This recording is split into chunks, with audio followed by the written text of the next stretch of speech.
Père, du Fils et du Saint-Esprit, un seul Dieu. Amen. On reprend à partir du verset 18 du chapitre 9 de l'Évangile selon saint Matthieu, et avec des miracles en fait qui sont opérés par le Christ, dont une résurrection de la fille de Jaïr. Ce chef, c'est un des chefs des Juifs en fait, et qui s'appelle Jaïr. Ce détail-là, on l'a dans les autres évangiles, puisque cette histoire est racontée dans d'autres évangiles.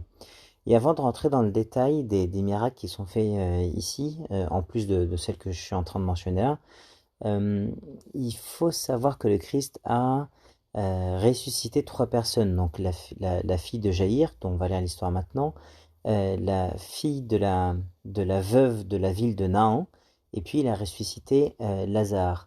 Et en fait, les pères de l'Église, ils ont donné des sens spirituels à ces trois histoires de résurrection-là. C'est des petites méditations spirituelles qu'on peut se faire. En fait, la fille de Jaïr, elle était dans sa chambre, elle venait de mourir. La fille de la veuve de la ville de Naaman, elle était sur le chemin vers le cimetière.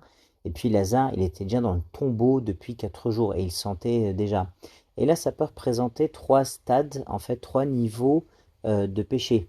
Celle qui vient tout juste de mourir et qui est encore dans son lit, ça peut faire référence au péché qui est encore dans ta pensée, mais que tu n'as pas encore réalisé. Mais tu as l'idée de pécher, tu as la convoitise de le faire, tu as le péché dans ta pensée. Ensuite, c'est le péché qui a été réalisé en ce qui concerne la fille de la veuve de Naaman, où ça y est, le péché, le mal, il est fait, et t'es en train de mourir, enfin, t'es mort, et on t'emmène, en fait, au cimetière pour t'enterrer. La mort va prendre le dessus sur toi. Et après, c'est quand la mort a réellement, te possède réellement, et puis t'es mort et t'es dans le tombeau depuis 4 jours. Ça représente en fait le péché qui est une habitude, en fait, ou un péché que tu fais depuis longtemps, et par habitude ou par addiction.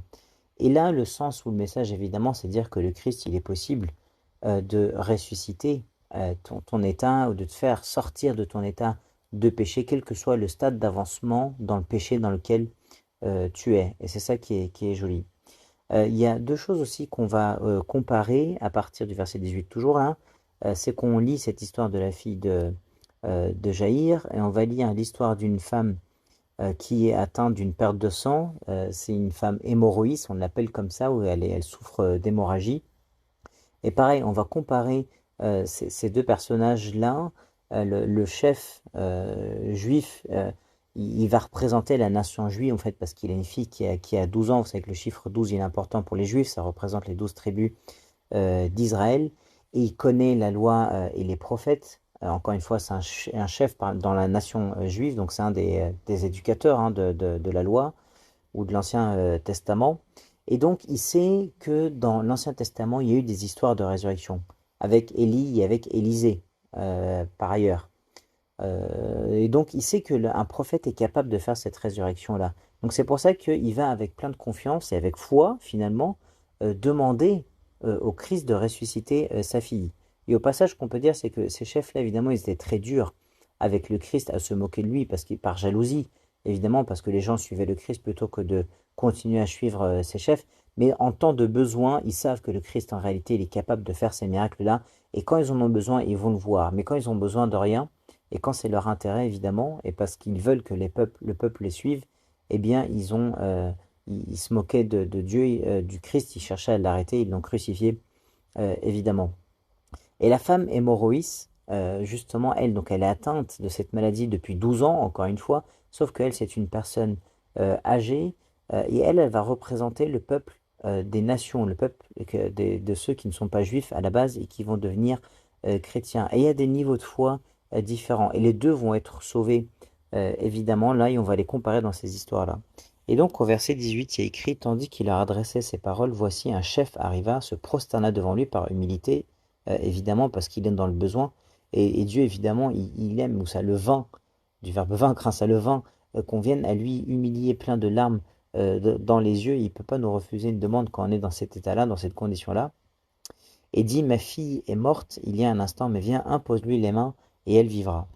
Au passage aussi, saint Matthieu il résume cette histoire-là très rapidement au verset 18 et 19, et puis à la fin aussi. Et d'autres évangélistes ont donné plus de détails sur cette histoire-là. Au début, elle n'était pas immédiatement morte, et quand ils étaient sur le chemin, ils vont apprendre au Christ et puis à Jaïr qui sont en train d'arriver dans la maison que la fille est morte. Là, c'est un Matthieu, il dit directement que le chef, il a dit ma fille est morte, c'est pour résumer l'histoire tout simplement. Et ce qu'il faut dire donc, c'est que Dieu il donne par rapport aux différents niveaux de foi selon les uns et les autres. Lui, il a dit viens, impose-lui les mains et elle vivra. Donc il veut qu'il aille faire le chemin jusqu'à sa maison. Là, l'hémorroïde, elle se dit juste je vais toucher son vêtement et je serai guéri. Le centenier avant, il a dit juste dis une parole et elle sera guérie. Et ça montre des niveaux de foi différents. Et Dieu, il donne évidemment par rapport au niveau de foi que tu as. Et il exauce les prières par rapport à la foi que tu as. Et enfin, une dernière méditation qu'on peut se faire sur la fin du verset écrit viens, impose-lui les mains et elle vivra. Là, on ne se rend pas compte que c'est le Christ incarné qui est là. Les pères de l'Église, ils ont dit viens Seigneur, impose les mains sur nous, viens nous toucher. Merci pour cette incarnation. Et c'est comme ça qu'on a la vie. Mais viens, impose-lui les mains et elle vivra. Jésus se leva et le suivit avec ses disciples. Et ensuite, donc on lit l'histoire de la femme hémorroïde si on va comparer les niveaux de foi. Et voici une femme atteinte d'une perte de sang depuis 12 ans s'approcha par derrière et toucha le bord de son vêtement. Alors elle, par contre, elle a mis de côté la loi de l'Ancien Testament. Donc c'est pour ça que on la prend comme image du peuple des nations, ceux qui ne sont pas juifs, parce que jamais on a entendu quelqu'un qui a été guéri en touchant le vêtement d'un prophète, alors qu'on avait déjà entendu les histoires de la résurrection des enfants là avec Élie et Élisée. Et donc elle y va avec une foi simple, et elle se disait en elle-même au verset 21, si je puis seulement toucher son vêtement, je serai guérie. Donc elle y va avec un niveau de foi très simple, et elle était juive à la base évidemment, donc elle savait que ceux qui souffraient de perte de sang, d'hémorragie, c'était des gens que cette perte de sang était considérée comme une impureté en fait, et elle savait que si elle touchait quelqu'un, elle rendait en plus la personne en face d'elle impure, et puis il y a des rites de purification ensuite derrière, donc c'est quelque chose de compliqué. Mais elle y va avec sa foi simple et elle se dit ça. Et le Christ, il va la guérir, évidemment. Il va pas se dire, ah ben non, si je la touche, je vais devenir moi aussi impur. Donc il vient pour accomplir la loi, pardon, et faire œuvre de miséricorde, en fait, en allant guérir cette femme-là. Et il va tout guérir chez elle. Jésus se retourna et dit en la voyant, prends courage, ma fille, ta foi t'a guérie. Et cette femme fut guérie à l'heure même. Donc non seulement elle retrouve sa santé physique, mais même sa santé morale, parce que dans d'autres évangiles aussi, il y a écrit qu'elle était apeurée, parce que le Christ, il y a des détails qui ne sont pas dits ici, mais qui sont dits par les autres évangélistes, où en fait Jésus il se retourne pour dire qui m'a touché, alors qu'il y avait beaucoup de foule. Les disciples lui répondent, mais il y a beaucoup de gens là, tout le monde est en train de te toucher, pourquoi tu demandes qui t'a touché là maintenant? Et il répond, parce qu'il y a une force qui est sortie de moi, je l'ai senti. La femme, elle a senti qu'elle était guérie également après avoir touché le Christ, donc elle était apeurée. En mode, elle pensait que le Christ allait la réprimander pour ce qu'elle venait de faire. Et au contraire, le Christ, il lui dit, prends courage ma fille, ta foi t'a guérie. Donc il lui donne confiance en elle. Il lui dit que toi aussi, t'es ma fille, évidemment, et toi aussi, sois guérie. Donc elle reçoit beaucoup d'espérance. C'est comme nous, quand on se présente pour aller prendre la communion, en ne se sentant pas digne, en fait, de prendre cette communion. Et le Christ, plutôt que nous réprimander en nous disant, effectivement, vous n'êtes pas digne, il nous accueille à bras ouverts, évidemment, et il nous permet de communier à son corps et à son sang.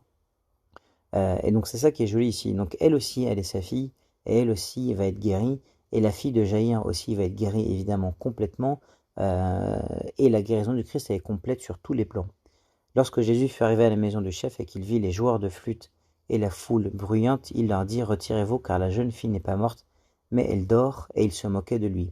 Et là c'est des versets qui sont très importants. Pourquoi? Parce que c'est la preuve que la fille, elle était effectivement morte, sinon les gens ne se seraient pas moqués.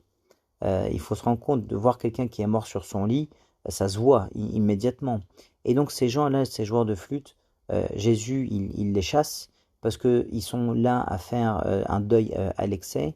Et en plus, ils faisaient un deuil pour de faux, c'était pas sincère parce que juste après, ils se sont moqués du Christ. Et ça, c'est la preuve qui nous est restée. Leurs moqueries, en fait, ont été une preuve qu'elle était réellement morte, parce que si elle n'était pas réellement morte ou si on avait un doute, ils ne se seraient pas moqués.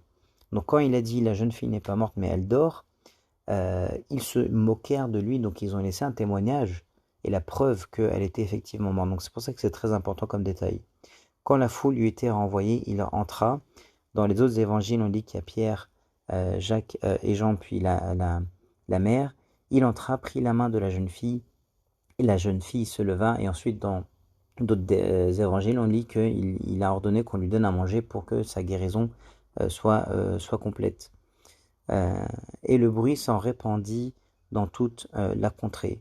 Donc encore une fois, on voit dans ces deux histoires que à la fois le peuple juif, on refait la méditation maintenant, et le peuple des nations, avec leur niveau de foi différent, vont être sauvés. On commence avec l'histoire du peuple juif, avec la fille de Jaïr, et sur le chemin, on retrouve la femme hémorroïs, et elle aussi, dans l'histoire du salut, en fait, on voit ces nations-là qui viennent après la crucifixion et la résurrection du Christ pour être sauvés. Et donc ces deux peuples, s'ils croient au Christ, évidemment, sont sauvés. Et la dernière chose à dire que je voulais dire, pardon, c'est que l'histoire de cette femme hémorroïs nous fait penser à la femme cananéenne, en fait, qui avait sa fille qui était malade également, et puis elle va demander au Christ de la guérir. Et puis le Christ lui dit qu'il n'est pas permis de prendre la nourriture et de la donner aux chiens. Et elle, avec foi, elle dit, mais les chiens viennent en dessous de la table des maîtres et peuvent manger des miettes. En mode, moi aussi j'ai le droit à cette grâce-là. Jésus, donne-moi de cette grâce-là. Et Jésus, évidemment, il lui dit que sa foi est grande et que parce que tu as eu cette foi, que ta fille sera guérie. Et le Christ, en fait, il n'est pas là en train de la traiter de chien, évidemment, mais c'était les Cananéens du marginal qui étaient traités de chiens de la part des Juifs. Et donc là, il est en train de dire, ta foi, elle est plus grande que les autres. Toi, tu as eu cette foi-là, que tu as le droit à cette grâce-là, et ben, je vais te la donner, évidemment, et ta foi est plus grande que tous les autres. Donc tu es bien au-dessus de tous ceux qui te traitent de chien. Et donc cette histoire de l'hémorroïde nous fait penser à cette histoire de la femme cananéenne qui va avec une foi simple en demandant d'être sauvée. Et évidemment, ceux qui demandent le salut et qui croient et qui ont cette foi-là se voient leur souhait exaucé et gloire à Dieu éternellement. Amen.